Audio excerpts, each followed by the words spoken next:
అదేనండి. అదే సినిమా పరిశ్రమకు సంబంధించి ఒక మంచి ప్రశ్న అడిగారు.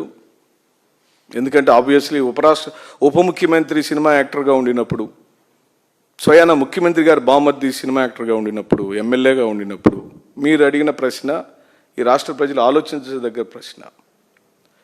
సినిమా టికెట్లను పెంచుకునే విషయంలో మా ప్రభుత్వంలో కూడా సుదీర్ఘంగా చర్చ జరిగిన తదుపరి మల్టీప్లెక్స్లలో ఈ రేటు ఉండాలి, సాధారణ థియేటర్లో ఈ రేటు ఉండాలి అని ఆనాటి ప్రభుత్వం సినిమాటోగ్రఫీ మంత్రి గారు పేర్ని నాని గారి ఆధ్వర్యంలో ఓ పెద్ద డెలిగేషన్ వచ్చి ఆనాటి ముఖ్యమంత్రి గారు జగన్మోహన్ రెడ్డి గారిని కలవటం, వాళ్ళు అభ్యర్థించడం.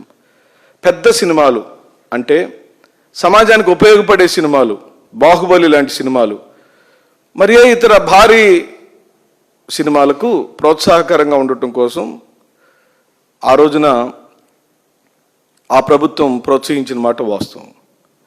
మరి ఇదే ఇప్పుడు మొన్న ఆయన సినిమా వచ్చింది పవన్ కళ్యాణ్ గారిది, దానిలో సమాజ శ్రేయస్సు దృష్ట్యా, సమాజ ప్రయోజనాల దృష్ట్యా ఏమన్నా అంశాలు ఉన్నట్టు ఏమీ లేవు.